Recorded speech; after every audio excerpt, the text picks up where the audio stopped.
Welcome back, students, to another exciting installment of Math with Mr. Beretti. I welcome you back to my basement once again, and welcome to a new chapter, Chapter 8. This should be new for pretty much everyone, and it has to do with quadratic equations and the graphs that quadratic equations make, which are called parabolas. I hope that you took a look at the previous video already, the one I had you look at where you could just see where parabolas show up in real life, so you have some idea of why we're doing this. And now, without any further ado, let's get going. For this particular section, what I would like for you to have in front of you is, of course, your notes, so you can write a few things down. And I would like for you to also open up a window for Desmos.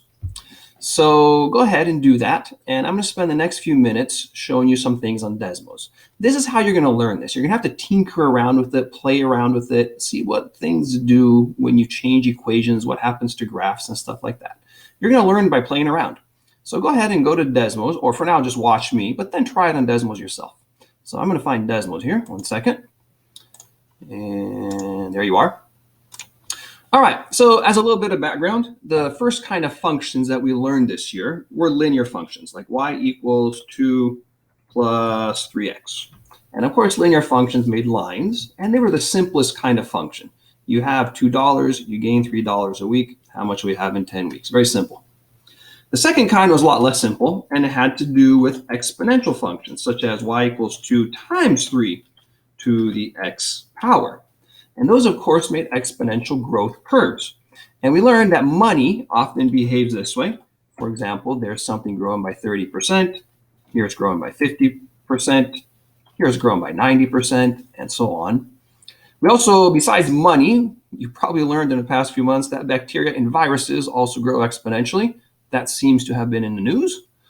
And now we're going to do the third and last kind of function that we do in Algebra 1. And that is called a quadratic function. And its equation looks like this: y equals x to the second power. The reason it's called quadratic is because it has an x squared. Notice that the linear had no exponents. The exponential had the variable in the exponent, and the quadratic always has a 2 as your exponent. Always 2. Never 3, never 4, never 5, always 2. A quadratic equation is always x squared. And this is the kind that we're going to study in Chapter 8. The goal for Chapter 8 is for you to be able to make this graph in your sleep with half of your brain tied behind your back. So before we start, let me go ahead and show you where this graph came from. Of course, Desmos knows, but how did it know? So let's go ahead and make a little table like we would have done in class. And, ooh, no, I don't want that. Be icky, go away. Here we go. So let's go ahead and plug in some numbers for this equation right here. So if x is 0, and I plug in at 0, y will equal 0 squared, which of course is 0. And there's that point right there, it's green. Let's plug in 1.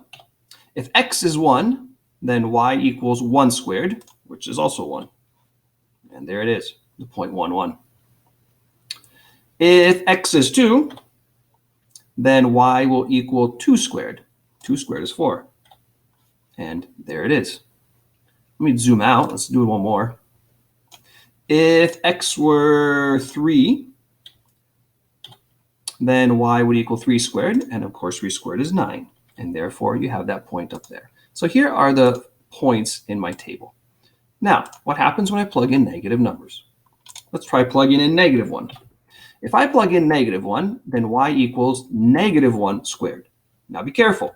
Negative 1 squared means negative 1 times negative 1, which is positive 1, which is why the parabola is going right back up. See? And if I plug in negative 2, y would equal negative 2 times negative 2, which is 4. And there he is. And of course, if I plug in negative 3, then y would equal negative 3 times negative 3, which would be 9. And that is how this parabola comes about. That's why it has that shape. Okay, in today's assignment, you're actually not going to have to make any tables. What you're going to have to do mainly is identify the various parts of a parabola.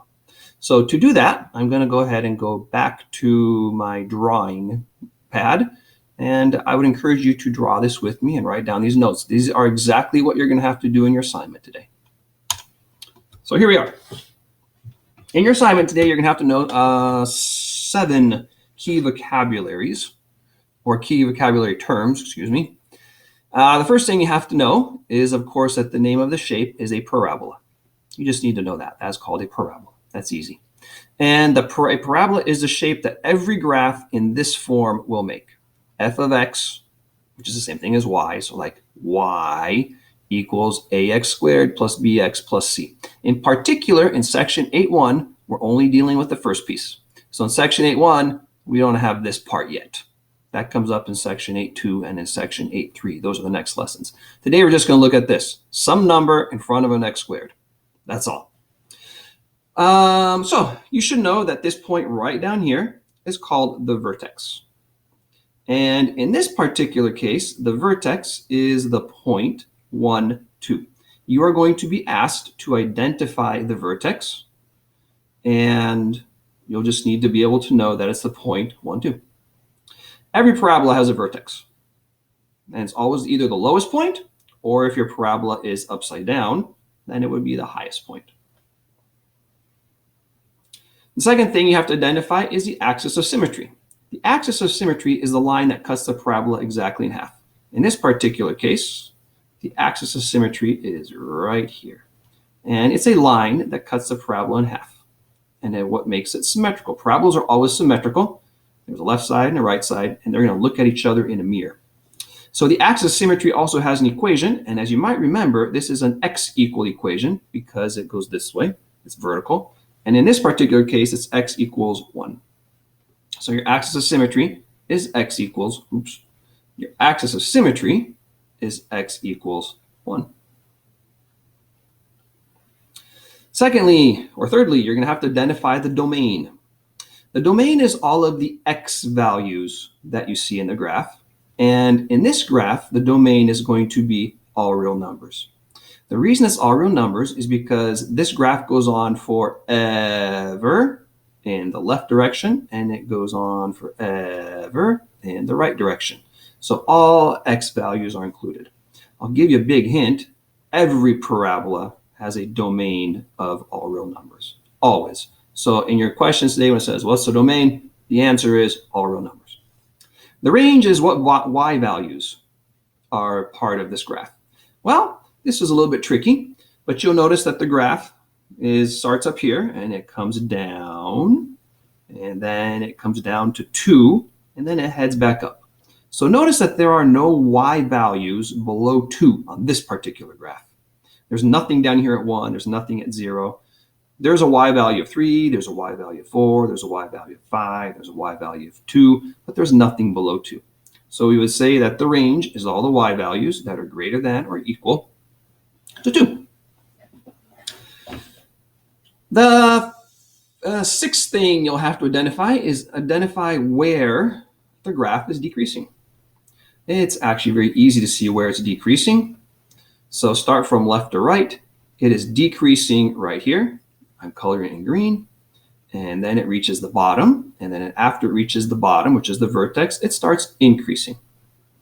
So it's decreasing when x is less, you can't even see that at all. It is decreasing when x is less than 1. Here, this is where x is less than 1, and it's decreasing. And after we reach 1, it starts increasing. So it increases when x is greater than 1. Specifically, at 1, it is neither increasing nor decreasing. That's the vertex, that's the bottom. It's not going down, it's not going up for a brief second. So decreasing, increasing. So there you go. Those are your 7 words. You need to know parabola, vertex, axis of symmetry, domain, which is always all real numbers, range, decreasing, and increasing. You're going to be asked to fill in some blanks in your assignment today, and those are the ones you need to know. All right.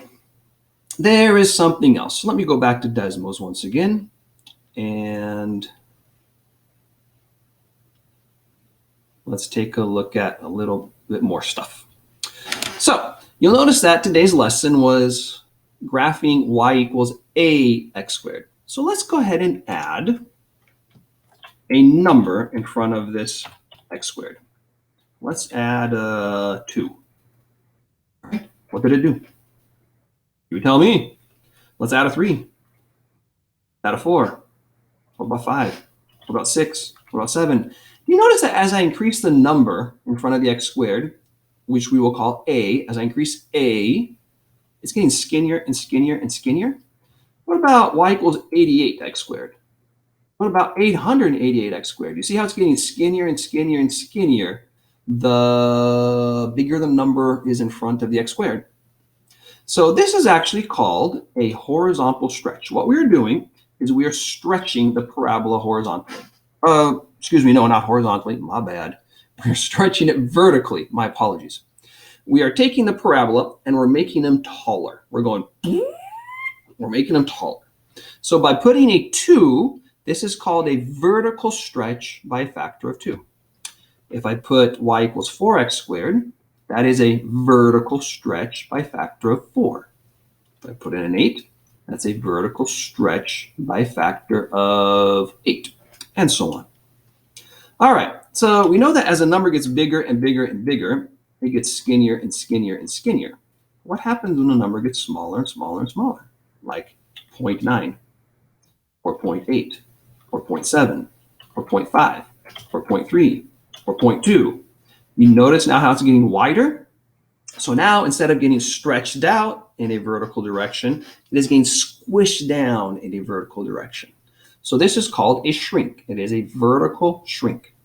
In particular, when you have y equals 0.2x squared, we would call that a vertical shrink by a factor of 0.2.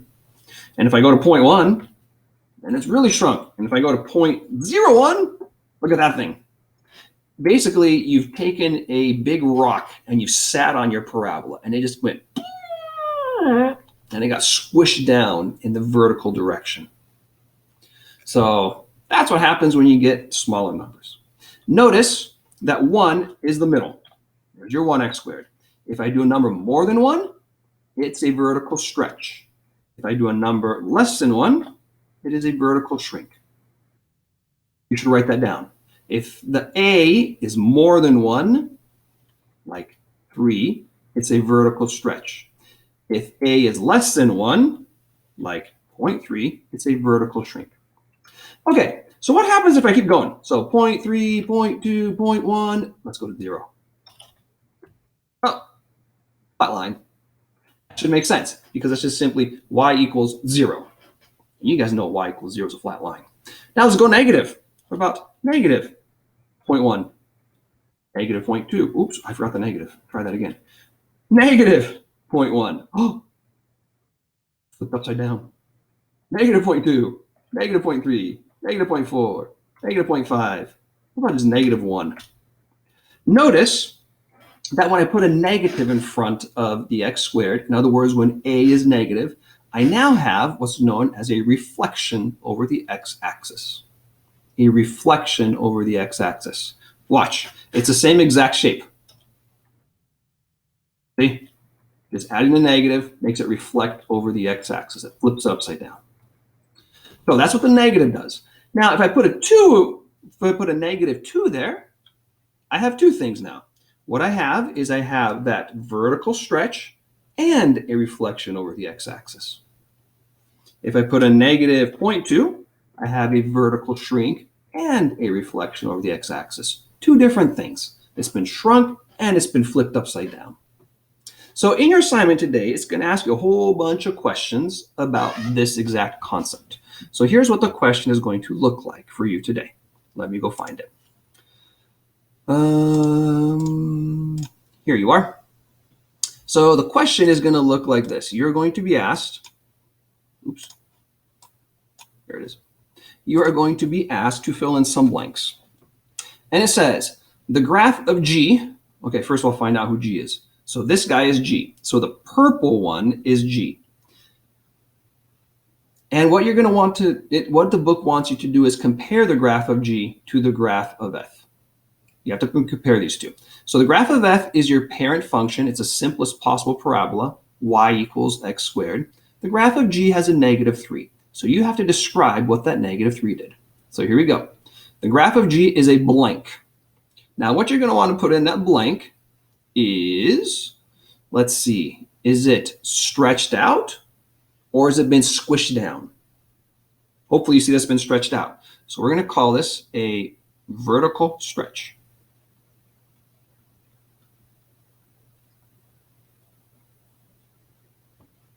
So the graph of G is a vertical stretch by a factor of 3. By a factor of 3. Because that 3 right there tells you. So in fact, here, check it out. On the green one, I'm going out 1 and up 1. On the purple one, I'm going out 1 and down 3. In other words, this point is 3 times farther than he used to be. He's been stretched out by a factor of 3. Not only is this a vertical stretch by a factor of 3, but it is also a, you probably know, reflection over the x-axis.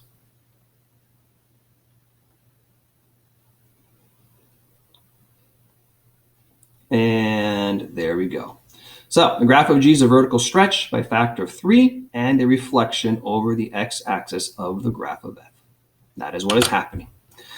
If I were to go back to Desmos, I would say that this red one is a vertical shrink by a factor of 0.2 and a reflection over the x-axis.